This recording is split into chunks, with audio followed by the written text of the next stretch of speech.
No matter what path, circular path they're travelling, that's where they're aiming. Best block in the world is move. Turn if you can do nothing else.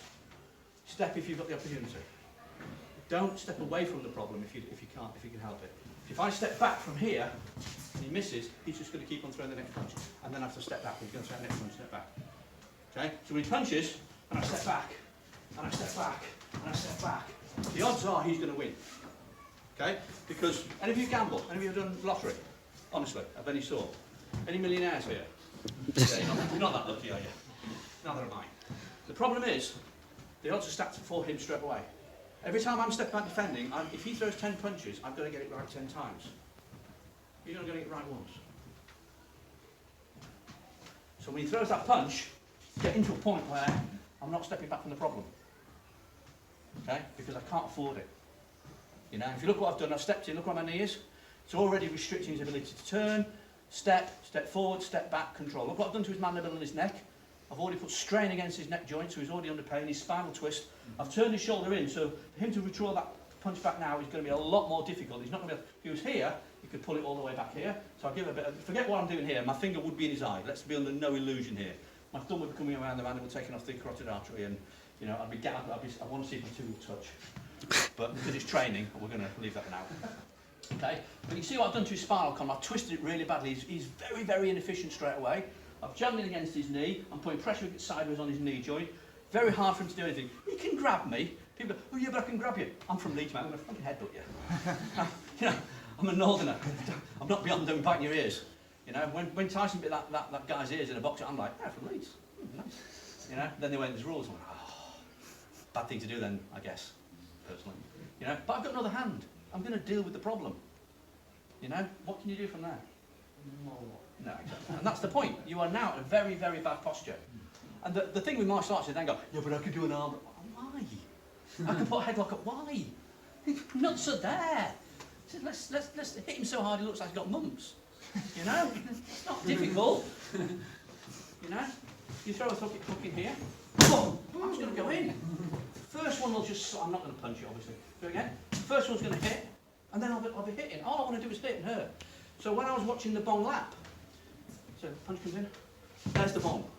So the next thing I saw was the arm came up to grab. Massive hole of pain already waiting. You might as well put a bullseye on it. I don't need to lift my arm up, I just need to go forward. So I find the contact here, a bit like a cat's whisker. Bong style only needs to find, not need to block. But look, there's his arm. I can tell you where his arm is now. Okay? Whereas if you punch again, and I do this, it might be there, it might be there, I have no idea where it is. I can't grab it because I can't see it, I can't feel it. In a split second, my eyes will be useless anyway. So I'm going, how to control it? Where is it? There it is. Thank you. That's what bong sound does. The more it becomes a block, the less the second hand can come out of any value. So I find, and I control.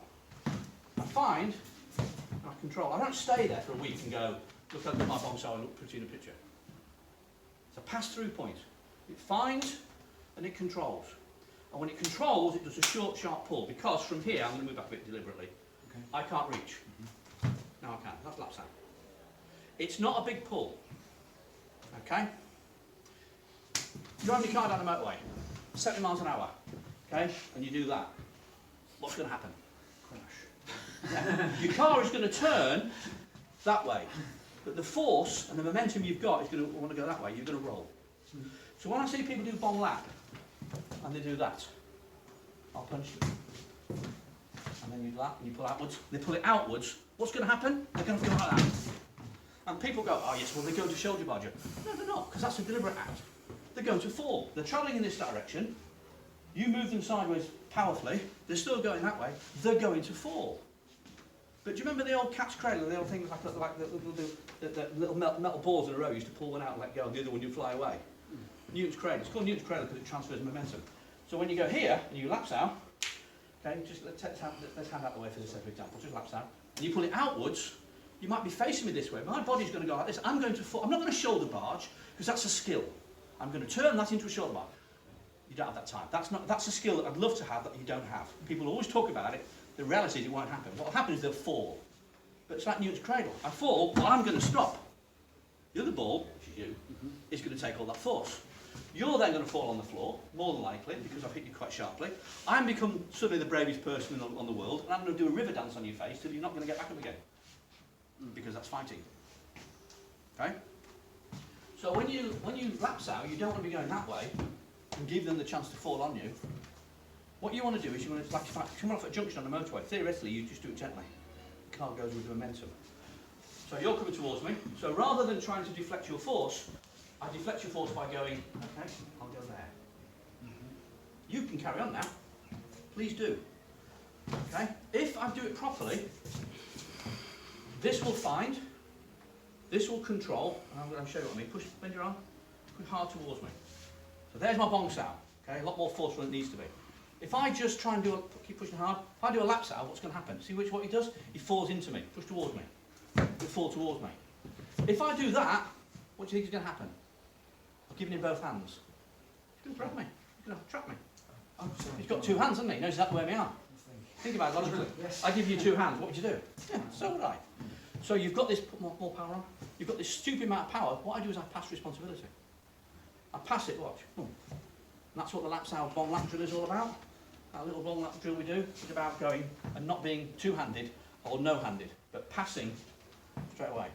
I keep my elbow down as opposed to that, because two things happen when you do this. First of all, you're going to slip out of it. So you put your hand like that. Imagine that's a field. There's a bull in the field. Okay? There's only one gate. There's only one way out that grip, and it's that way. Why the hell do people, when they grab an opponent to do laps over or any technique, turn the fucking gate towards them? That guy could have a bottle, a knife, a blade, or just a hit. Turn your wrist down, push towards me, so that this bone, push harder, this bone is doing all the work. Okay? So you push. I can open my hand. Because I don't, somebody said to me, yeah, but they can retract their hand. Okay, retract your hand. Lift your hand. Drop your hand. I don't care. Push your hand towards me. I start caring. So I want the thing that's strongest to protect me between us. And lapse out with your hand over. It's just asking for pain. And even though it's all very classroom and it's a training partner, it's a very sterile environment, you have to use your understanding to turn it from a sterile classroom to what could be a real movement. You know, because you didn't, you know, when you did your driving test, if you're, take you all past your driving test, I've seen you drive, I'm not even going to ask you. You all passed your driving test? Lesson number 1, 2 and 3. Which lesson did your instructor teach you to crash into a tree? They didn't, did they? They taught you avoidance all the time. That's what we do. That's what Wing Chun is. Wing Chun is avoidance, not learning how to, you know, get it wrong and then counter it. Let's get it right.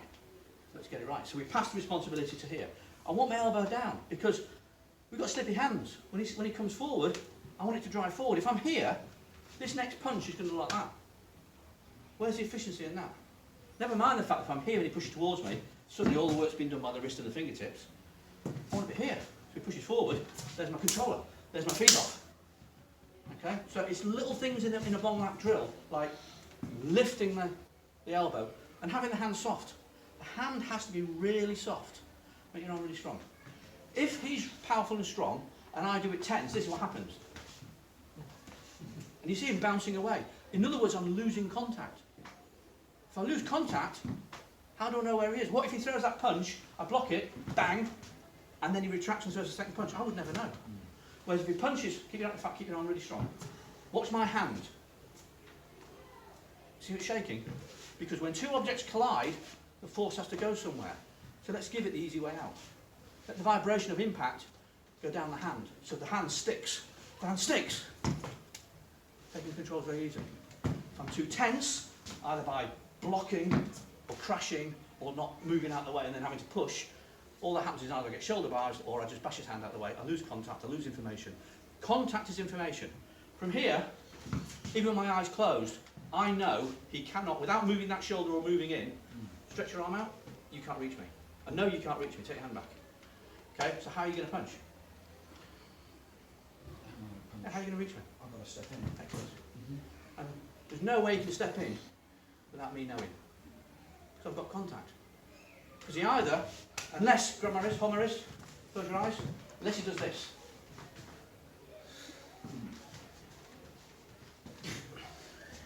But naturally, it's going to be, I'm going to feel that. That's what contact does. Now, that's what sticking hands teaches you. So sticking hands is that piece of the puzzle. People think, oh, sticking hands isn't fighting. No, it's not. Learner driving isn't Formula 1 driving either, for the same reason, but it's the mechanics work. Okay? So you will learn to feel. So you throw me a punch, here. Okay? Oh, in fact, I'll do a ball lap to there. When you do it slowly, but when you throw that next punch, this is what I do.